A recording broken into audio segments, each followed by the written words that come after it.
When we become familiar with the notion that we can learn how to regulate our nervous system, this becomes a very exciting time in our lives, and we begin to feel more empowered because emotions that were otherwise overwhelming and uncomfortable start to become something that we can live with.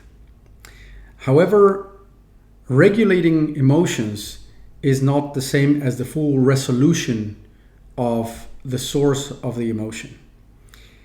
My name is Pablo. This channel is Meditation Amsterdam. And in today's video, I want to talk about the difference between regulating an emotion and fully resolving an emotion.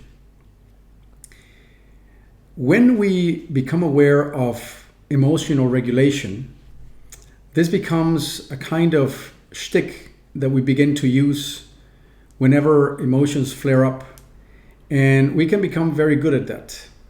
There are different techniques that you can use to regulate your emotions, but in order not to go into detail about what those are, we can generally say that emotional regulation depends on you making a shift away from the logical mind. The reason for this is that your emotional or the emotional part of your nervous system doesn't really respond to logic and language. Now, it's true to say that if your mental narratives are healthy, chances are you will have better regulation of your emotions. But regardless of whether that is the case or not, the primitive part of your nervous system doesn't really respond to logic and language. So that in order to regulate your emotions, you need to speak the same language as the emotional part of your nervous system, which is really an embodied language. That's one of the reasons that things such as breath work is so effective at learning how to auto-regulate. And once you catch on to this, then there is a tendency to start trying to actively use breath work and embodiment to down-regulate your nervous system in order to essentially have a more pleasant life and not have negative emotions flaring up and making you feel so uncomfortable. And at first, it's a very healthy move. It's a very empowering move, but you will notice that the same emotion keeps coming up over and over again, and you keep having to try to regulate it over and over again. You will also notice that the harder you try to regulate the emotion, the more pushback you get back from it.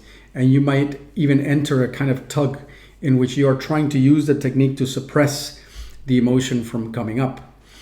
And that's where the limit of such a technique or such an approach starts to show itself.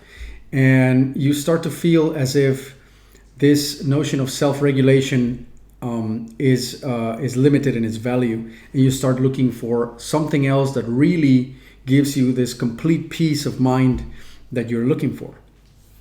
And that's when the full resolution of the emotion starts to come into the picture as the only thing that is really worth pursuing in the long term. Now,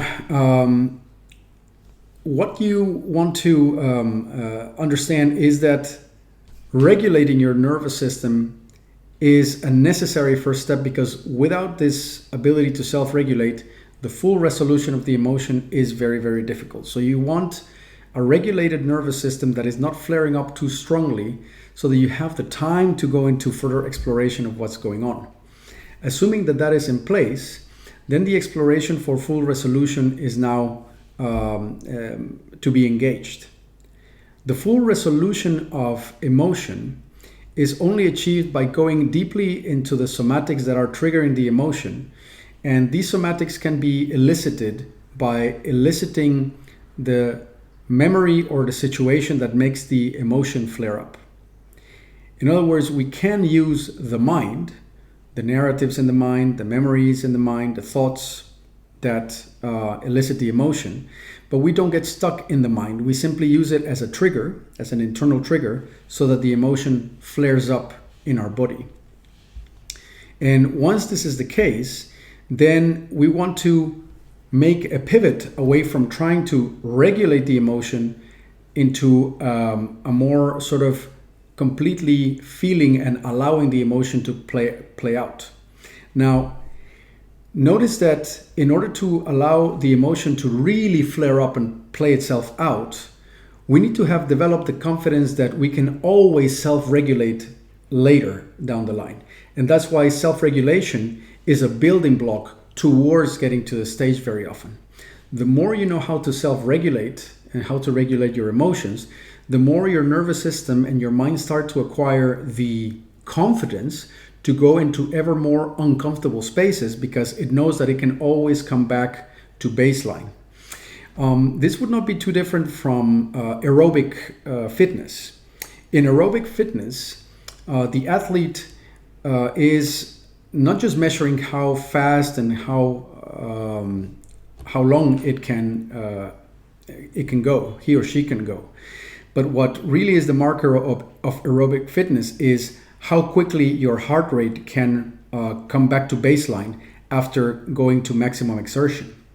So the fitness is measured by the ability to come back to baseline. Emotional fitness and self-regulation is similar. The faster you can go back to your emotional baseline means that you have the ability to self-regulate. And with that ability in the back of your mind, you become ever more prone to facing discomfort and prone to engaging as opposed to disengaging or simply trying to downplay the emotion. So notice that these two are complementary, that they are not exclusive to each other, but they do build on one another. And once you have cultivated enough ability to self-regulate, and that self-regulation starts to hit its diminishing returns, then you want to pivot and make that step towards the full allowing and feeling of the emotion, so that you start to actually eat away at the root of what's actually causing it, and therefore eventually resolving it.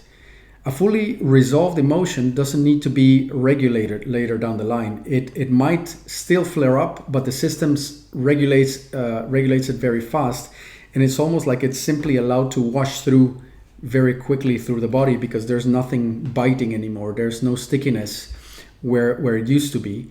And there might come a point where it simply doesn't flare up anymore. You seem to be engaging situations or taking decisions which used to be difficult, and now you find yourself simply doing what you're supposed to do without the emotion even being felt, because there's a complete self-regulation there, and the nervous system knows it, and therefore the need to flare up is completely eroded and made redundant.